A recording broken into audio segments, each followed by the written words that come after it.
नमस्कार। इस वीडियो में हम बात करेंगे ठंड की ऋतु के 10 अमृत तुल्य आहार के विषय में, जो ठंड की ऋतु के सुपर फूड है, जिसका सेवन करने से पूरे साल शक्ति बनी रहती है और स्वास्थ्य भी बना रहता है। तो चलिए एक एक करके देखते हैं कौन से ऐसे फूड है जो ठंड की ऋतु में यानी कि दिसंबर और जनवरी के मास दौरान लेने से हमारा शक्तिवर्धन होता है, और वो जो शक्तिवर्धन होता है उससे हमारा स्वास्थ्य पूरे साल अच्छा रहता है। सबसे पहला सुपर फूड है उड़द, जिसको संस्कृत में माश कहा जाता है। वो मांस की बात नहीं है, अपितु ये माश यानी कि जो उड़द है वो परम शक्तिदायक धान्य है, शमी धान्य है।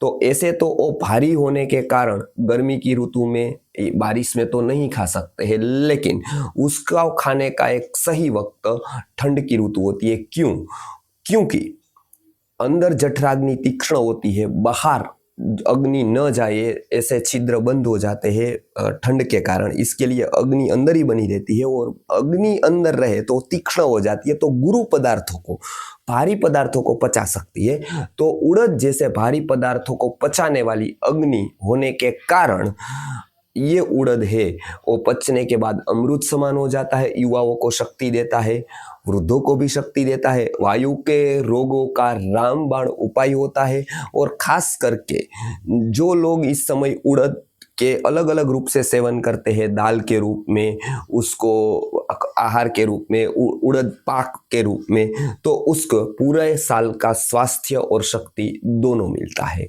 नंबर 2 पर जो सुपर फूड है वो है तिल।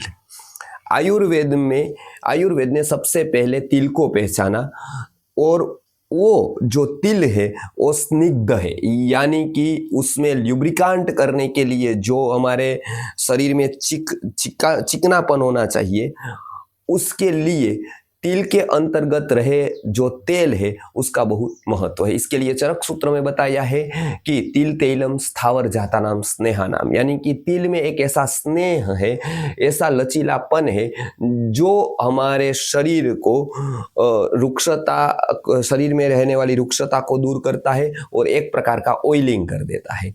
तो तिल का सेवन भी चिक्की के रूप में, तिल का सेवन तिल पाक के रूप में, या तिल के तेल को मसाज करके तिल के तेल को खाने से भी ये पूरा का पूरा लाभ मिलता है। और इसलिए पहले के लोग तेल यानी कि तिल से बनाया हुआ ही तेल समझते थे, इतने प्रकार के तेल थे ही नहीं पहले तो जो तेल के गुण जहां जहां आयुर्वेद ने बताए हैं वो सभी तिल से निकले हुए तेल के ही गिनने हैं, क्योंकि तेल उसी को पहले कहा जाता था तिलाद भवम तैलम, यानी कि तेल शब्द ही तिल से आया है।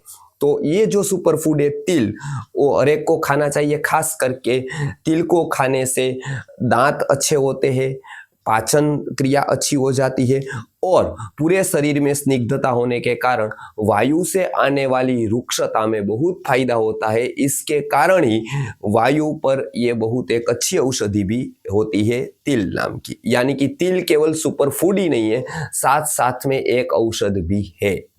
नंबर 3 पर है सूंठ। उसको भी ऐसा कहा जाता है सूंठ के बारे में कि उसका संस्कृत नाम ही विश्व भेषज है, यानी कि विश्व का सबसे अच्छा औषध।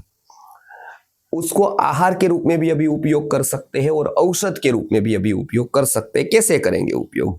तो सूंठ का थोड़ा सा चूर्ण लेकर उसमें थोड़ा गुड़ और थोड़ा घी मिलाकर एक लड्डू बनाना है, और वो लड्डू रोज एक सुबह और एक शाम को खाने से जो भारी खुराक खाया है और उसमें थोड़ा बहुत आम रह गया है, यानी वो कच्चा रह गया है, तीक्ष्ण कितनी भी जठराग्नि हो, लेकिन ज्यादा खाने से, ज्यादा गुरु पदार्थ खाने से थोड़ा तो ऐसा होता है कि वो पचता नहीं है, तो उसका आम बनता है, कच्चा आम रह जाता है, और उसके कारण कभी कभी ठंड में बुखार आ जाता है, अपचन होता है। तो इसलिए पचाने वाली जो औषधि है, जिसको श्रेष्ठ आम पाचक कहा है, वो होती है सूंठी। तो वो सूंठ के लड्डू खाने से आम का पाचन होता है, अग्नि जो है वो अति तीक्ष्ण अति मंद न होकर मध्य में रहती है और खास करके डायरिया है या अपचन है या तो फिर ऐसे जो पाचन संबंधित रोग है वो नहीं होते हैं और सर्दी खांसी लंग्स के इन्फेक्शन जैसे रोगों में भी बहुत लाभ मिलता है। तो सूंठी रोज खानी चाहिए ठंड की ऋतु में खास करके। तो इसके लिए उसका संस्कृत नाम विश्व भेषज बताया है। वो ठंड की ऋतु में तो वो वास्तव में ही एक सुपर फूड के साथ सुपर औषध भी है। आगे क्रम आता है खजूर का। खजूर ऐसे ठंड की ऋतु में तो सब खाते हैं, लेकिन खजूर को व्यवस्थित रूप से उसके गुण जानकर उसके नियम जानकर खाने से और भी लाभ प्राप्त होता है। तो एक या दो खजूर का जो अंदर का बीज है सीड है वो निकाल कर उसके थोड़े घी में गर्म करने के बाद एक या दो खजूर बराबर चबाकर खाने से और ऊपर दूध पीने से पूरे ठंड में शक्ति बनी रहती है। और खास करके जिसको अशक्ति है वीकनेस है या जो जिसको बार बार ऐसे वीकनेस आ जाती है या धातु की कमी होती है उसके लिए भी सुपर फूड के रूप में खजूर बहुत ही उपयोगी है। उसके बाद आता है घी और दूध। घी और दूध के बाद ऐसा समझना है इसके बारे में कि गाय का घी और गाय का दूध ये उत्तम रसायन है। आप पूरे साल भर शायद न खा सको गाय का घी गाय का दूध, लेकिन ठंड की ऋतु में इसको अवश्य खाना चाहिए क्योंकि उसके पचाने वाली जो अग्नि है वो अभी होती है अंदर। तो इसका पूरा का पूरा उपयोग कर लेना है। यदि घी और दूध इस ऋतु में हमने खाए यानी कि ठंड की ऋतु में खाए तो शरीर में जो B12 की कमी या तो फिर कैल्शियम की कमी या तो फिर और विटामिन और मिनरल्स की कमी होती है तो वो बिल्कुल नहीं होगी। खास करके बच्चों को यदि आपने खिलाया तो शरीर की शक्ति के साथ मन की शक्ति यानी कि स्मृति शक्ति, बुद्धि शक्ति यानी कि सर्जन शक्ति वो भी बढ़ती जाती है, मेधा भी बढ़ती है और उसको खास करके जो एजुकेशन कर रहे यानी कि जो शिक्षण ले रहे हैं उसमें भी बहुत लाभ प्राप्त होता है। तो ठंड की ऋतु में बिल्कुल आसान मिलने वाले जो सुपर फूड है उसमें घी और दूध प्रमुख है और ये निर्दोष है। इसके लिए उसको छोटे बच्चे से लेकर बड़े बुजुर्ग वृद्ध तक सभी ले सकते हैं। लेकिन एक बात याद रखनी है, ये घी दूध यानी कि जो अभी मिल रहा है बाहर बाजार में वो नहीं, अपितु गाय के घी और दूध का सेवन नियमित रूप से करना है। तो ये पूरा साल न कर सके तो भी ये 2 महीने करने से इतने लाभ प्राप्त होते हैं। आगे का जो छठे नंबर का फूड है वो है आयुर्वेद के अलग अलग औषधीय पाक। ये घी का उपयोग आप डायरेक्ट और इनडायरेक्ट कर सके, खास करके इनडायरेक्ट कर सके, इसीलिए आयुर्वेद में औषधीय पाक की कल्पना बताई है। उसमें बहुत सारे पाकों में दूध का भी उपयोग होता है, घी का भी उपयोग होता है, जैसे अश्वगंधा पाक है, जैसे एरंड पाक है। तो ऐसे बहुत सारे पाक आयुर्वेद ने बताए हैं। तो वो पाक आयुर्वेद में बताई गई विधि के अनुसार ही बनाकर लेने से शरीर के स्नायु को शक्ति मिलती है, हड्डियों को शक्ति मिलती है, धातु क्रम को पोषण मिलकर वो धातु बनाने की जो प्रोसेस है वो बराबर रिधेमिक होती है और उसके कारण सप्त धातु में वृद्धि होती है और उसके कारण युवाओं को तो लाभ होता ही है, साथ साथ में वृद्धों को भी बहुत सारा लाभ प्राप्त होता है। तो ऐसे 1-2 पाक बार बार लेने से यानी कि 15 दिन एक पाक 15 दिन दूसरा पाक लेने से बहुत लाभ मिलता है। खास करके एरंड पाक ऐसे वृद्धों के लिए तो अद्भुत है। उसको लेने से जो कमर दर्द होता है, जो हड्डियां दुखती है, स्नायु का जो वीकनेस है उसमें बहुत लाभ प्राप्त होता है। अश्वगंधा पाक लेने से युवाओं को लाभ प्राप्त होता है। खास करके साइकोसोमेटिक डिजीज में भी ये पाक लेने से बहुत ही उत्तम परिणाम प्राप्त होता है। तो ये विभिन्न प्रकार के औषधीय पाक का सेवन करने का जो उत्तम समय है वो भी यही ऋतु है। नंबर 7 पर है गन्ना। गन्ना रस से भरपूर होता है और इस समय ठंड होने के कारण शरीर रुक्ष होता है और व्यक्ति कभी कभी अनियमित भोजन करने से, रूखा सूखा खाने से और ऐसे स्निग्ध वस्तुएं न खाने से शरीर में रूखापन आ जाता है, उसके लिए शरीर में रस की आवश्यकता रहती है और वो रस सबसे अच्छा है वो गन्ना का रस है। लेकिन आप याद रखें उसका रस निकाल कर गिलास भरकर नहीं पीना है, क्योंकि वो ज्यादा हो जाएगा तो कफ बनने लगेगा। तो गन्ना चबाकर जो हम रस लेते हैं तो सूक्ष्म न्यूट्रिशन और जो फाइबर्स भी साथ में जाते हैं, तो चबा चबा कर ही गन्ना खाना उत्तम माना गया है इस ऋतु में। तो इस ऋतु में शरीर में रस की पूर्ति के लिए गन्ना सबसे उत्तम है। यदि गन्ना न मिले तो उससे बना हुआ गुड़ या ऐसी कोई भी चीज आप ले सकते हैं। इसके लिए आयुर्वेद में पाक कल्पना दी है, इसके लिए गुड़ का भी कभी कभी वहां पर उपयोग हो जाता है। तो वो रस की जो पूर्ति करनी है शरीर में तो वो हो जाती है। तो रसक्षय न हो इसके लिए गन्ना भी सुपर फूड है इस ऋतु का। उसके बाद 8वें नंबर पर है मूली, हल्दी, अदरक जैसे कंद।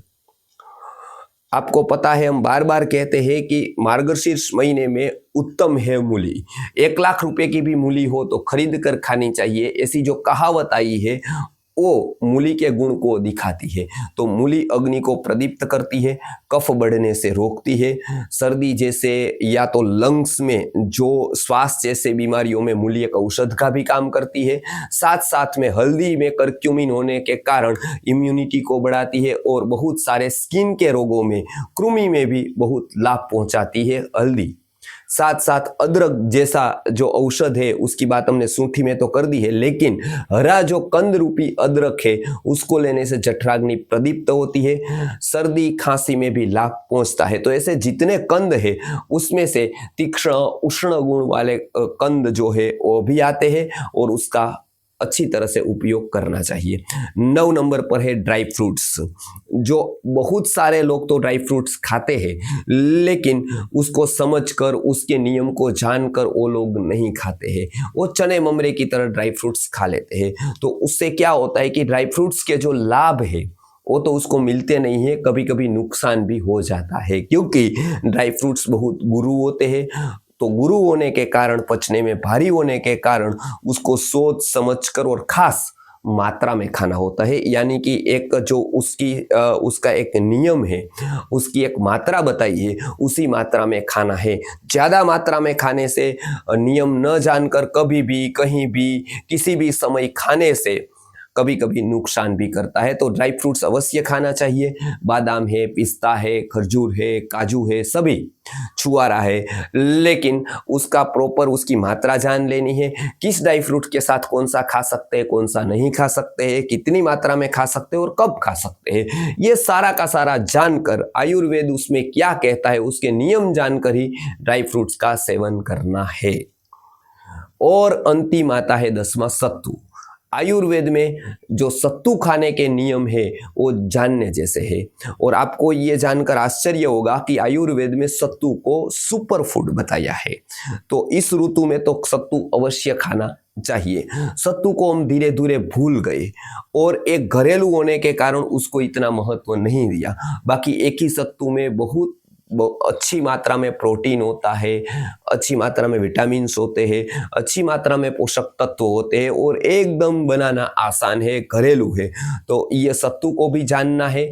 सत्तू कैसे बनाया जाता है, तो यूपी, बिहार और भी उत्तर भारत के जितने राज्य है उसमें तो सत्तू खाया जाता है, लेकिन वो सत्तू के नियम क्या क्या है जो आयुर्वेद में बताए वो जानते नहीं है, इसलिए सत्तू के पूरे गुण हम नहीं ले पाते हैं। तो ये सत्तू तो खाना ही चाहिए, लेकिन आयुर्वेद की दृष्टि से सत्तू के नियम जानकर ही खाना चाहिए।